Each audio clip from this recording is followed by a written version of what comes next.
honors has been before regulars, so like you guys got the leftover donut holes in the coffee, but if regular is before honors, there's just no way of. Anyway, so that's why I don't mind.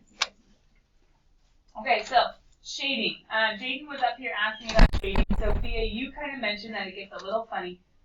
Does the whole greater than is above usually work for lines? Yeah. So remember, greater than or equal to, just think, look up to the sky. If this is a mountain, where's the sky?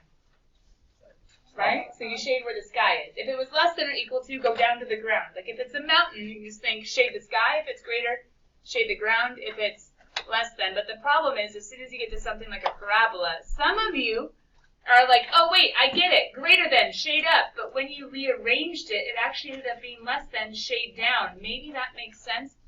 But if it doesn't, especially when you get to circles where it's like, where's the up or down from that? Remember, you can always use test points. And that's what I was doing in notes yesterday. Oh, sorry, we're still in section 7.1 in notes. That's not helpful.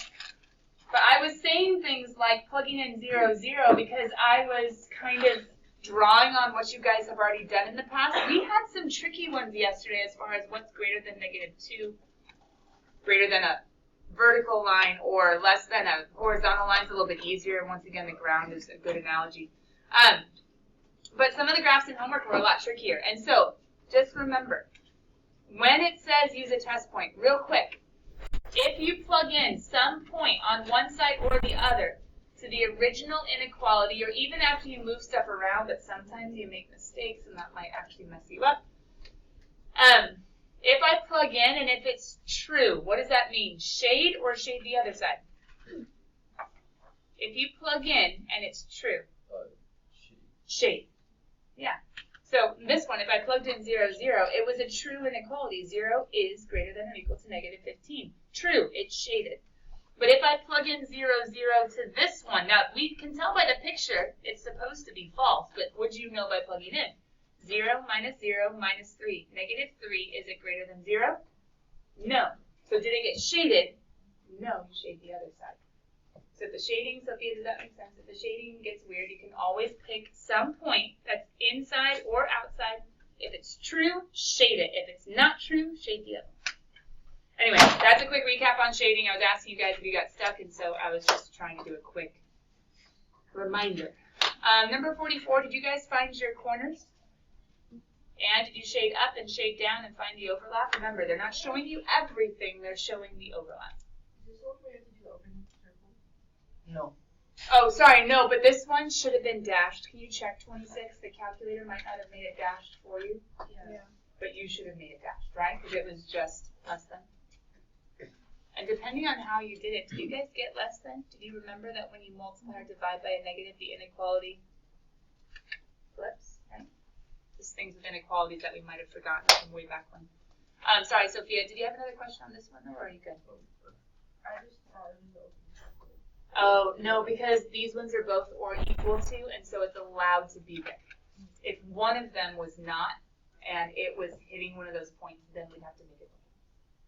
Jane. So, yeah, because I got a, like, when because I put into the calculator, I got a. Oh, that's weird.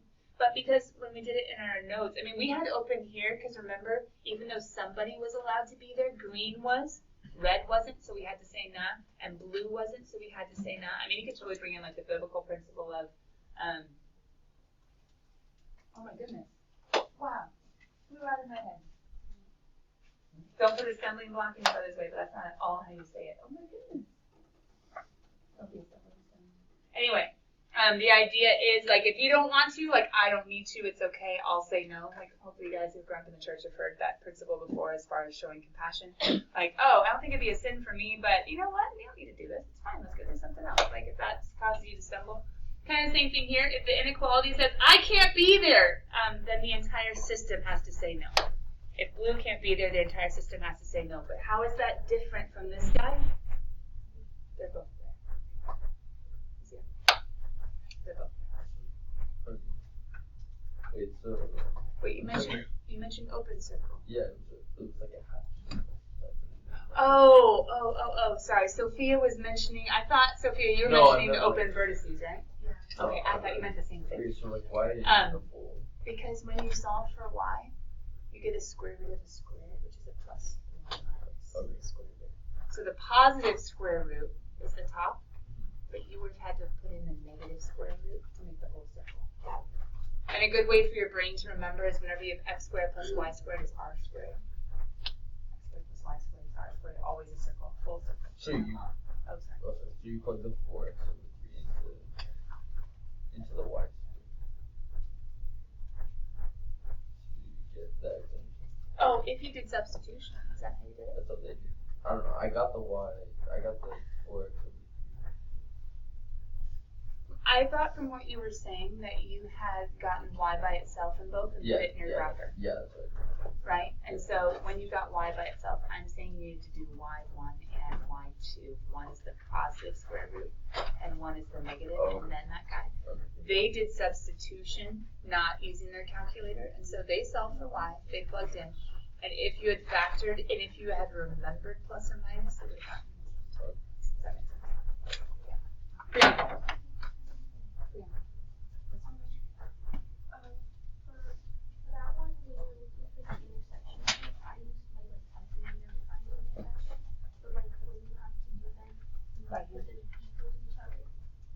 The two equations, or is it someone else? Well, I mean, you're saying like if you weren't using your calculator? Yeah. I know in your head you're trying to think of intersections. Intersections are when the two are equal to. But remember, now that we're not just with lines anymore, it's not always as easy as being able to set them equal to each other. Because the top one has x squared, y squared, the bottom one has x and y. I'm not sure I can solve both of them easily for y and set them equal to each other. I think it'd be easier to do either what they kind of modeled, which was substitution. They solved for y and plugged in. Or maybe you could have like FOILed the bottom, like squared both sides of the bottom one. If you squared both sides, you could have gotten 16x squared minus 12 and 12 minus 24xy plus 9y squared. I mean, then you could have maybe done a substitution. I think substitution is probably the easiest one. Because if you do solve both for y, you have to set these two equal to each other, which would be complicated. So that's what I did. I think I gave you my answer, so I think in solving, okay, if you did do this, that means you legally set them equal to each other with the y's. I just didn't see anything quickly matching, which is why I wouldn't have naturally gone that way. But you would have wanted to have squared both sides. yeah.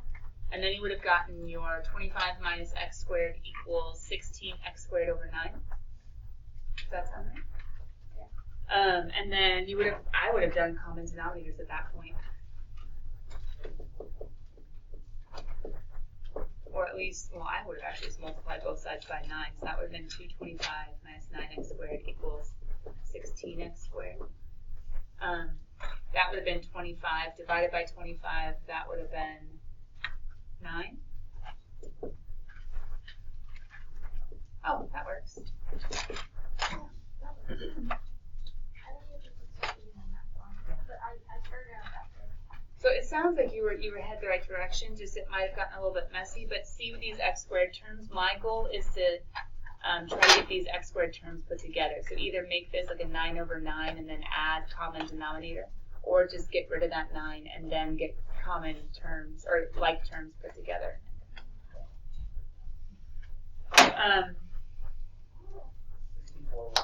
54 was great. I have the book at least ready to go over here.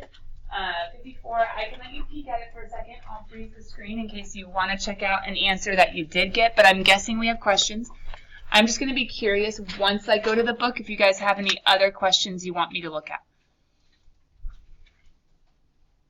So let me give you a second on 54. We can go peek at it if you need a little extra time. I'm just curious if you have any other questions also. So as you guys are looking at 54, was there anything before 54 that you guys wanted to talk about, odds or evens? Okay, so then 54 is kind of where they all started. So nothing before 54, last call? Okay, so then after 54, maybe even starting at 54, 54 looked totally different. Although, can you guys see how it would have come from a system of inequalities? I have two different lines and I have an overlapped shaded region. So the question is, if they wanted you to write the system, didn't they want you just to make equations of all these lines? This one has an intercept of 4 and a slope of down 4 over 4. So that would be on this guy. Y with down 4 over 4x. Oh, isn't that just negative x plus 4? Oh, they wrote it weird, but negative x plus 4. That's what that guy is. But why did they do, greater than or equal to? Where's the shading? To the sky or to the ground? Yeah, and it's a solid line, so hence the greater than or equal to. That would have been this guy. This one has an intercept of 2, and he goes down 2 over 4. So that would be negative 2 rise over run. This time, once again, the shading was always going to the sky, but that wasn't enough. Because if that was true, we would have had this be shaded also, because this is the sky for him and him. That would have been shading also, but it wasn't, which means it had to stop here, which is x equal to 0, but shading above or towards the positives. And then if it was shading just above those two lines, it would have also been shading here. And it was kind of hard to see, but they didn't shade here either. This would be shaded, but that wouldn't, which means, wait a minute, they also stopped here, which is y greater than or equal to 0. And that's a very common word problem thing. Because once you get to money or like amounts of products, you're not going to have negative products.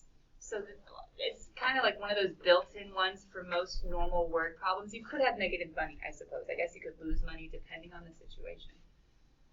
But if it's like a practical word problem where you're talking about like numbers of objects, we're only going to have positive numbers. So we're really just looking in the first quadrant.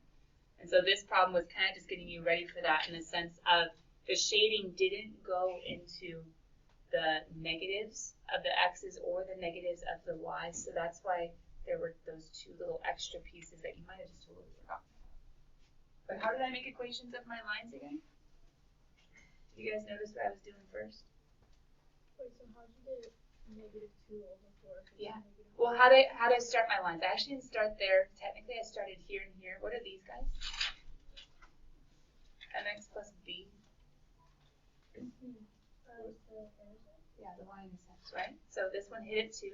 This one hit at 4. So I start there. And then, did you watch me? I went, hey, you go down 4 and over 4 to get to the next point. I figured out my rise over run, my slope.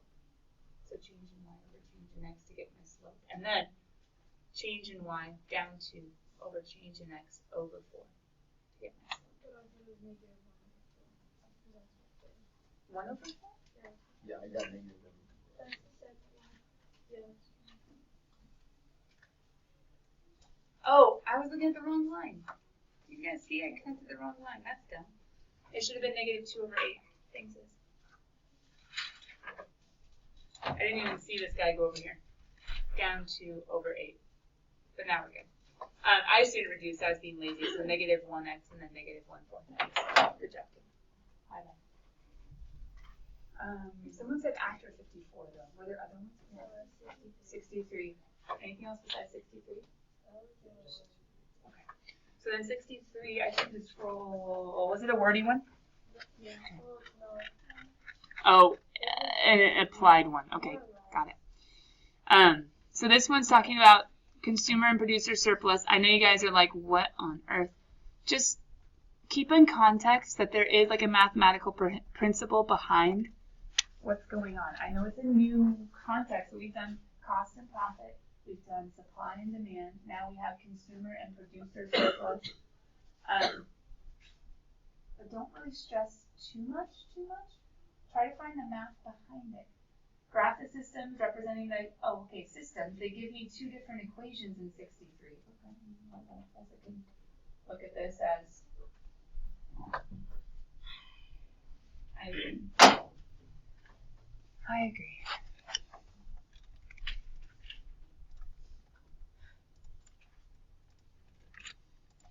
Okay.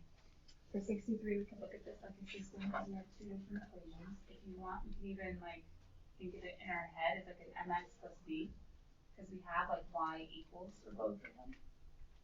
And so, I mean, if you wanted to be super snazzy, you could make this rise over run 2 over 10 hundreds, thousands, 10,000s, 100,000s. It could be super snazzy. But I don't think most of you care that much, nor do you want to really graph it like that. But we have a negative sloped line with an intercept of 140, mathematically speaking. We have a positively sloped line with an intercept of 80. Wait, if we have a positive sloped line and a negative sloped line, what does there have to be? Okay. So they're saying graph the system, so we're going to put it in our graphing calculator because I don't want to have to figure out that slope. That's nasty. And then find the consumer surplus and producer surplus. Oh, for the supply and demand. For this one, you guys would have needed to go back and look at the example from the book. If I was to go turn back a few pages. There was an example that had kind of the idea of market equilibrium, but it was for surplus instead. And I believe it's right here.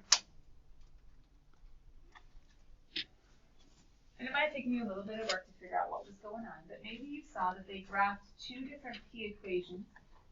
They went ahead and figured out where they intersected. Okay, that's no big deal, intersection point. This graph might need to zoom out ridiculous amounts. Maybe we should kind of use their coordinates to kind of help us out. Our x is going to go crazy far and our y is going to go not that high. And then if we're trying to find the consumer and producer surplus, whoa, those are areas of like shadings in the graph, 1/2 base height. Those are triangles. Oh, so you're actually shading and then you're finding the consumer surplus is the area of the triangle above, and the producer surplus is the area of the triangle below. Huh.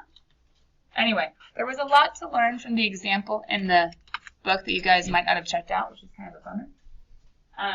But if you had gone ahead and taken this to our calculator, if you had kind of learned from their example and been like, I think the x is supposed to go into like millions, I'm not really sure, but theirs did. 1, 2, 3, 4, 5, 6. The y's didn't go that super high. I'll go to like 500. And then we could throw in each of these equations. Do you guys have them right there in front of you? It was negative 0.1234 zeros and then a 2. And what was the intercept of that one? 1.4. Okay, and then there was the positive 4 zeros and 1. And 1 x. 4 zeros. And then plus 80 plus 80. and then plus 80. They were close, so I'm hoping we'll see the intersection. Yeah, there we go. So we can go ahead and do our second trace and find our intersect, which is 5. We have our y equals 100, so if we were making our equation, I could just steal that over here, which, sorry, you guys can't steal it, but according to that picture that I saw, the consumer surplus is going to be, let's do, I guess surplus sub C would make more sense. The surplus of the consumer is going to be this little area that's right up top, this little triangle. And then the surplus of the producer is going to be that little guy.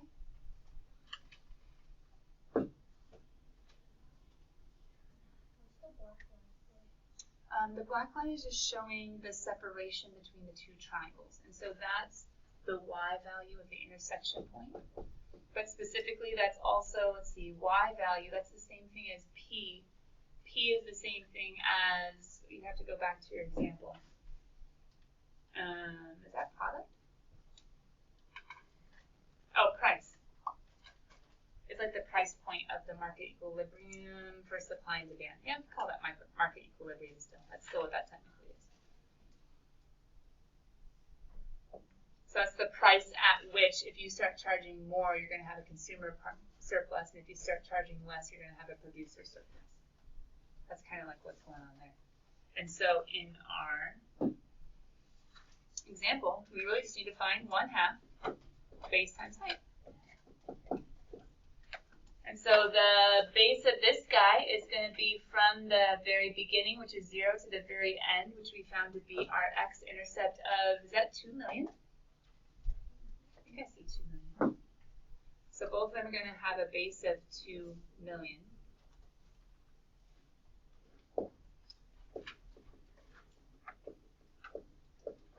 height's going to be a little bit trickier because we're going to maybe have to do our calculator on that. If we were to graph our y equals 100, which is that location of the intersection, this guy hits at 140. Wait, what's 140 minus 100? What's the difference between that price point and then the intercept? 40. And then what's this guy? Isn't he 80? Okay. So then I can go ahead and for the producer one, I'm like, oh, that's only a change in 20. And then this guy is a change in, what was it, 140 minus 100? Yeah, a change in 40.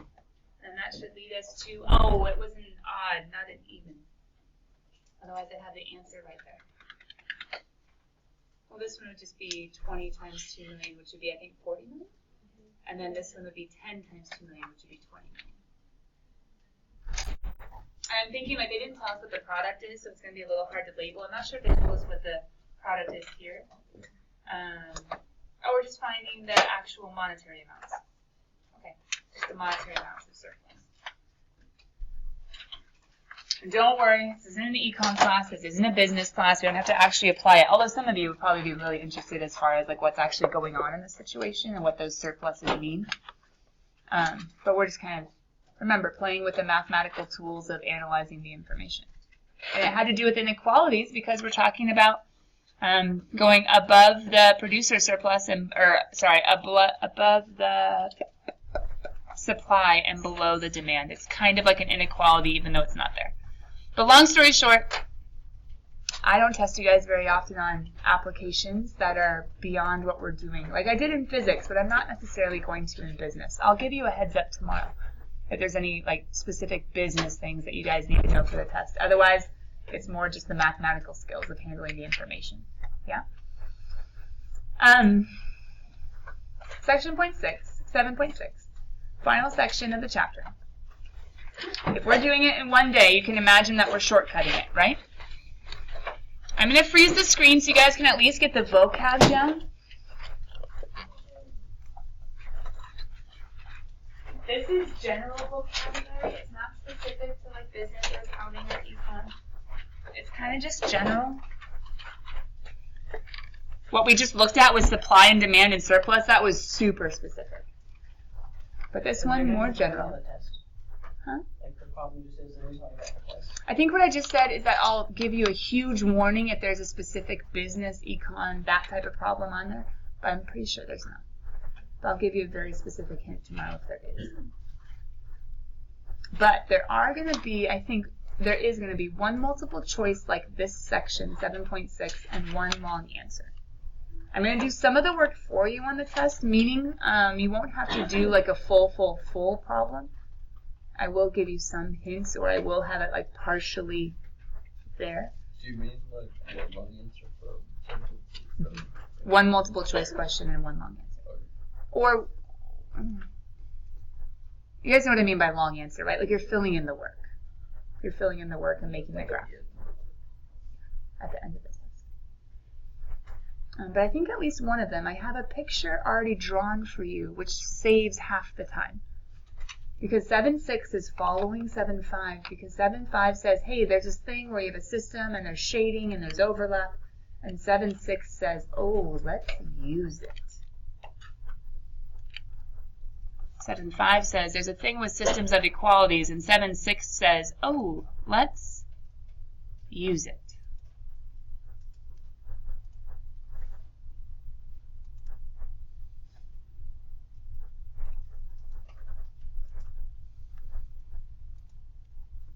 Let's use it.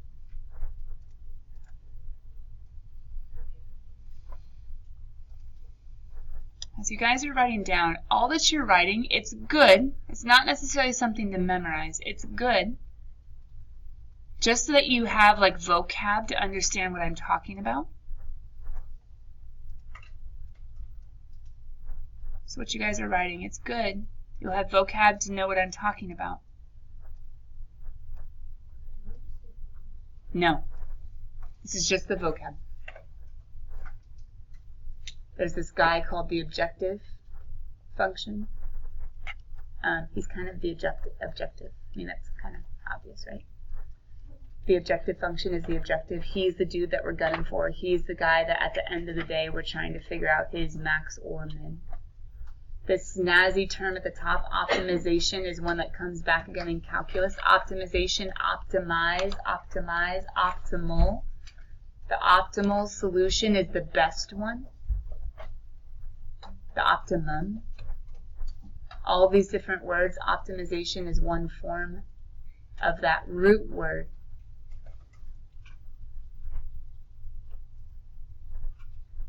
Basically, sometimes we want the max and sometimes we want the min. It depends. Profit? Oh, maximize that puppy. Cost? Ooh, minimize that one. Grade? Maximize that one. Hours of homework each night? Minimize that one. Ooh, okay, anyway. The optimal, sometimes it's the highest and sometimes it's the lowest. And these constraints, we've actually been using the word constraints ever since we first started doing systems of equations, because constraints are just like conditions that need to be met. So you're writing this down just so you have the vocab, but guys, none of this is memorizing. Is that good? Nothing's memorizing, just so you have the words, you have the terms. The next page is where it's like, oh, this is what you actually do. If we're trying to optimize, if we're trying to find the optimal, this is the point. The optimal solution will occur at a vertex. If you have like basically a 7-5 problem, and if you're trying to use the shading and the overlap to find the optimal solution, you're going to need to test the vertex. And not just the vertex. You guys saw it in yesterday's homework. There are vertices. There are multiple vertices. So the idea is the optimal will occur at a vertex. So what do we need to do besides get a new computer where smart actually works and doesn't work? Bless you. There we go. Now it's working. We need to test the objective at each of the vertices and basically pick the best one. Now guys, down here, I've written it out, step by step, but to be honest, it's kind of like, okay, get something from 7-5, sketch, find the vertices, that's all 7-5. What's the only new thing? Test. Wait, not just test who or what? The objective. The objective. Test the objective and pick the best one. Test the objective and pick the best one. So as you guys are writing this down, I'm just going to take this and I'm going to say, hey, let's pretend it's a 7-5 problem. I'm going to graph it as though it was a 7-5 problem, if that makes sense. As you guys are doing all of that, they have this objective at the very top. I'm ignoring him. I'm just going to treat it like 7-5 for a second. I'm ignoring him. I'll come back when it's time to test. But first, we just sketch. The nice thing is, remember, both of these just tell me, hey, just look to the first quadrant, so I can say, sweet, I'm just looking in quadrant 1. And those two are both checked off. Now I'm looking at each of these. Now you guys just keep going. Remember, I'm just doing 7-5 over here.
Only quadrant 1, that's silly. I don't need to shade all that.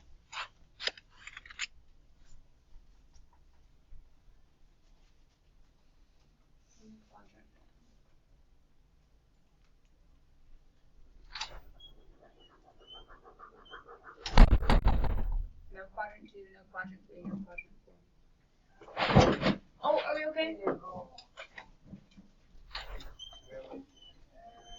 Thanks for helping out. I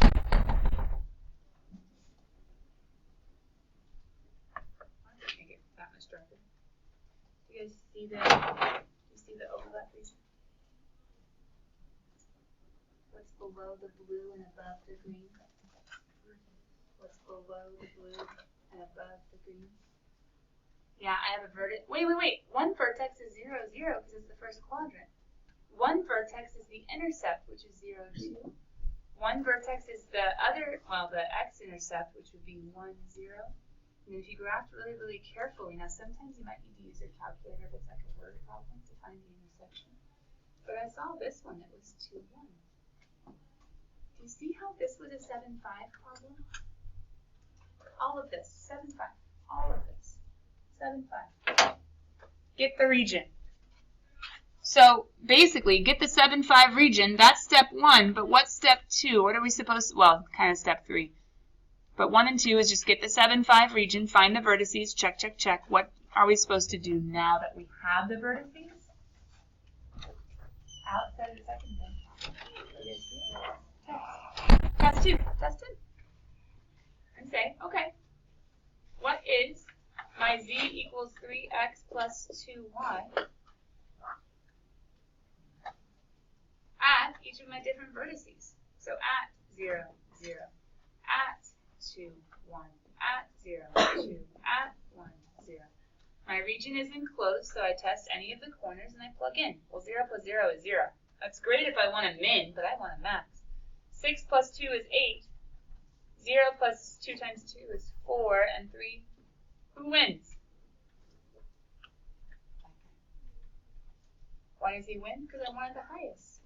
And where's the highest going to happen?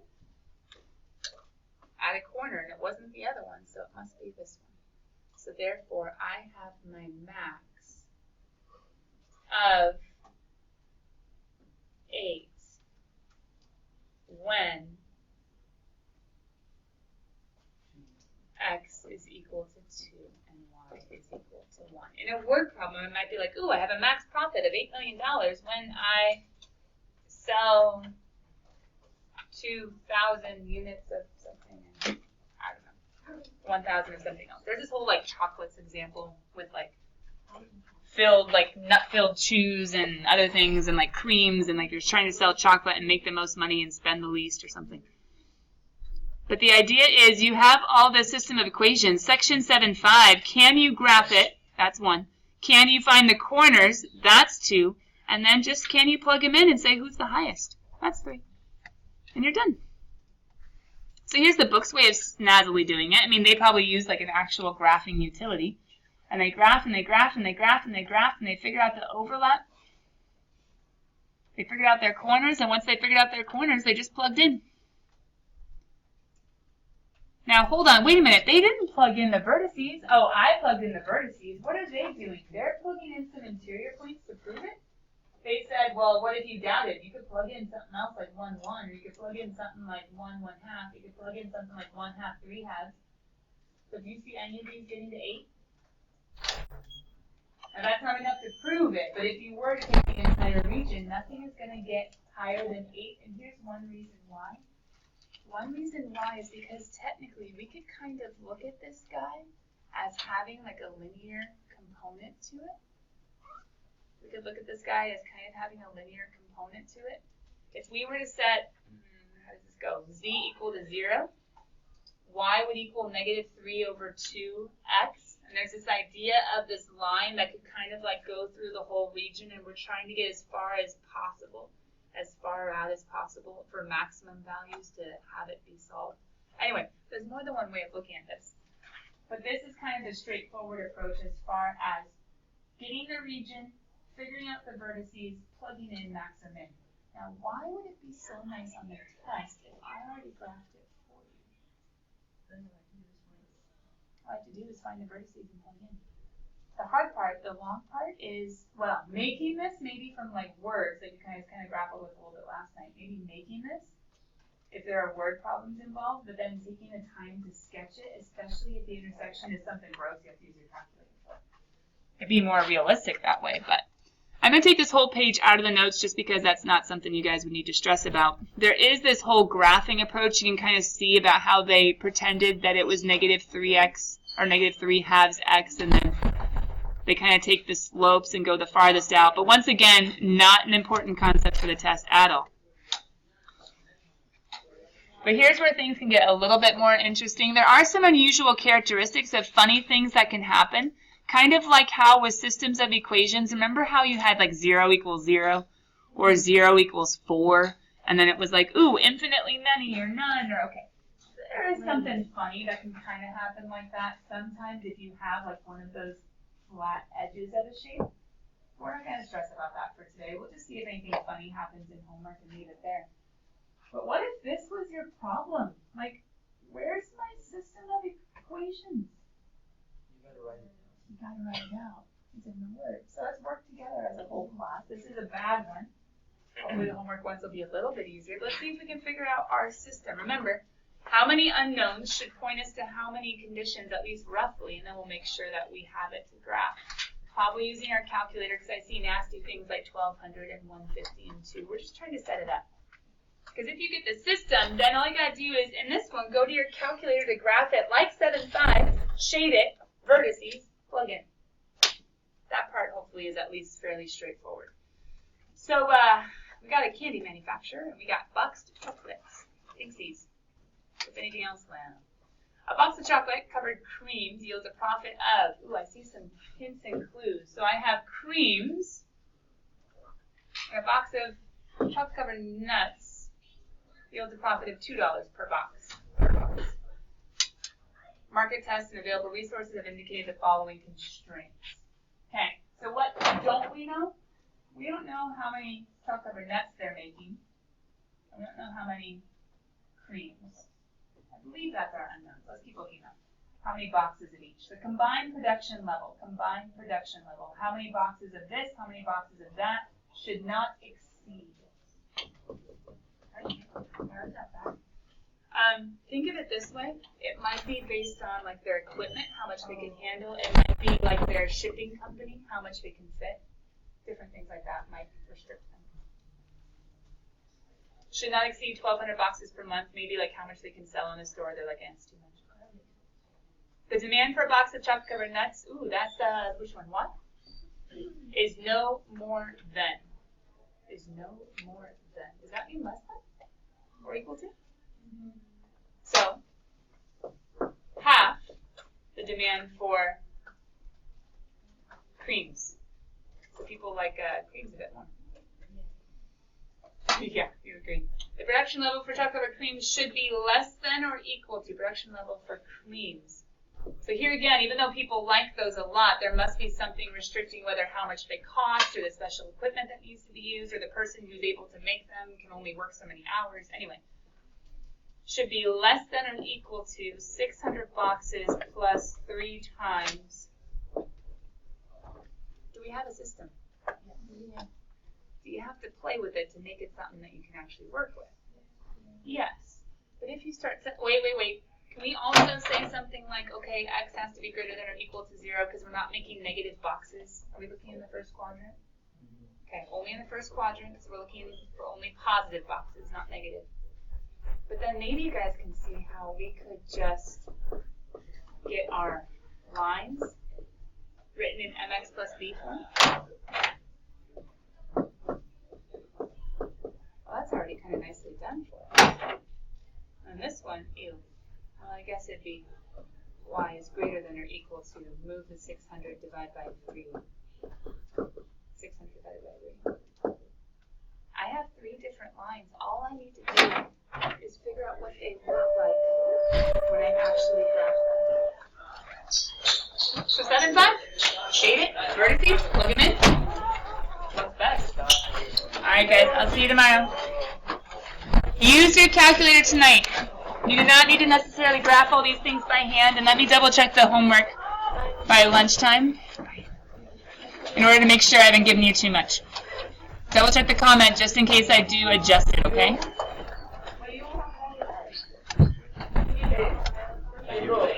Yeah. Track and field, bro. Track and field. How was your